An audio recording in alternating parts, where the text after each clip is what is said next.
Meiosis is similar to mitosis, but it's not the same thing. So it's the same thing but different. Because, you know, that's what we like to do in science. All right, so let's do kind of a quick review of what we had talked about through mitosis. That in the general body cells that you have, each kind of organism, whether it's, you know, a snail or a human or a plant, is going to have their specific number of chromosomes, and they have the same number and the same kind. That's one of the things that makes them that characteristic organism. Our chromosomes, they exist in pairs. However many pairs we have is considered N. N meaning number. I know there's not a lot of math. There's really not, I promise. How many pairs of chromosomes do humans have? 23, yes, 23 and me. Everybody's seen the commercials at some point. All right, so we have 23 pairs.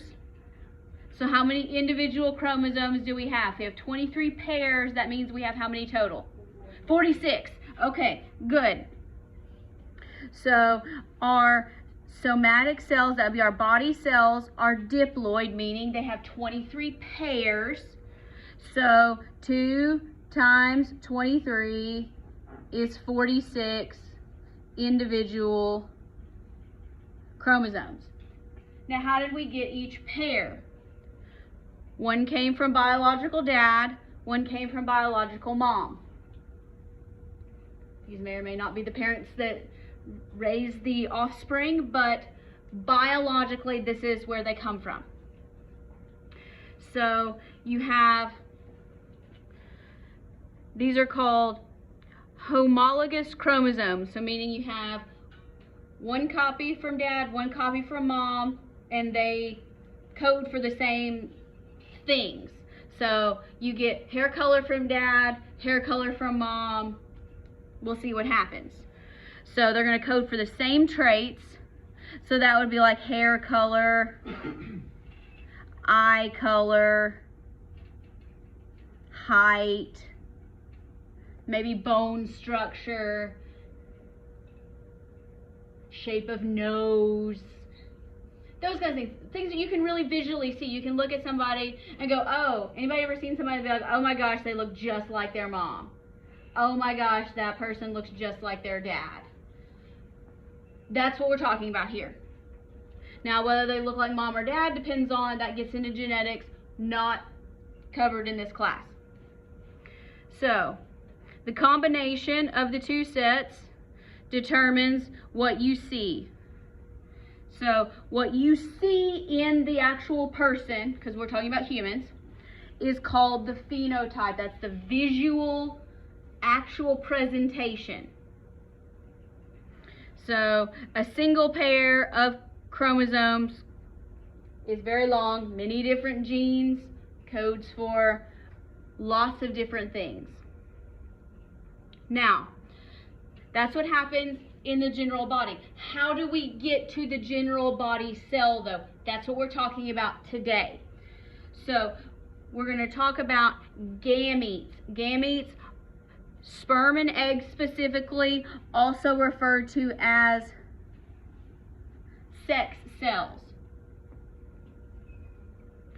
So, the difference between a gamete, a sex cell, and a general body cell is the gametes only have one half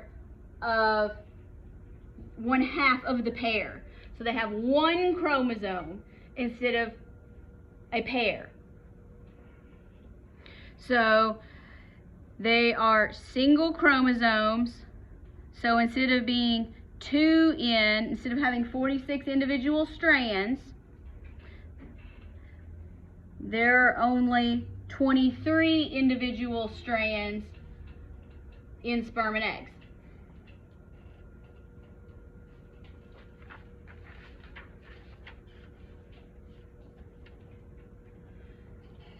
So let's talk about what is gametogenesis. That is the process of, if you've had medical terminology, you can figure it out. Gamete formation. So how do we form sex cells? Now, if you notice, normally we have 46, we have 23 pair. So how do we start with something that has 23 pair and we get down to just 23? Ooh, that's the question. We have to reduce the number by half. Anybody got a guess as to why we have to split them in half? Okay, great. For me, I am female. That means I produce eggs. One egg takes one sperm. That makes a human. What happens if egg has 46 chromosomes and sperm has 46 chromosomes? We get way too many chromosomes. So we got to reduce it by half so that sperm plus egg equals 46, equals 23 pair. So why? We know for fertilization, sperm has 23, egg has 23, equals 23 pair. 23 pair, hey, that makes a human. We call that fertilization. We'll talk about what happens then with embryology. But before we can get there, we have to talk about how we get sperm and eggs, at least.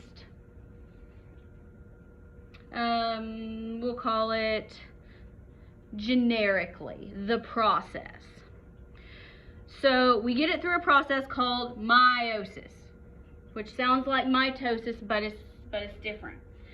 So we'll start on here. The M-E-I. You may hear it pronounced meiosis. That is also a correct pronunciation. That's just not how I say it. If you say it that way, that's okay. It means less. So it has less genetic material. So this occurs in the gonads. That would be the sex organs of a male or a female. And that's what's going to produce the actual gametes. This is carried out by very special cells. They're known as germlines. So these cells are not used for any other actual function in the body other than potentially for reproduction. So what ends up happening is you have 2 consecutive nuclear divisions. So let's think about this. When we have mitosis, we replicate and we split the nucleus once. How many cells do we get? 2. Then we're going to split each one of those again. So how many do we have now? 4. Yeah, so we have 2, and each one of those splits again. So what we're going to do is we're going to start with 1 germline cell, and we're going to end up with 4 daughter cells. Again, we're going to keep with the female terminology here, female scientific terminology. But the process is the same as far as cell division goes for sperm versus eggs. I'll talk about ways that they might be a little bit different. So, steps of meiosis.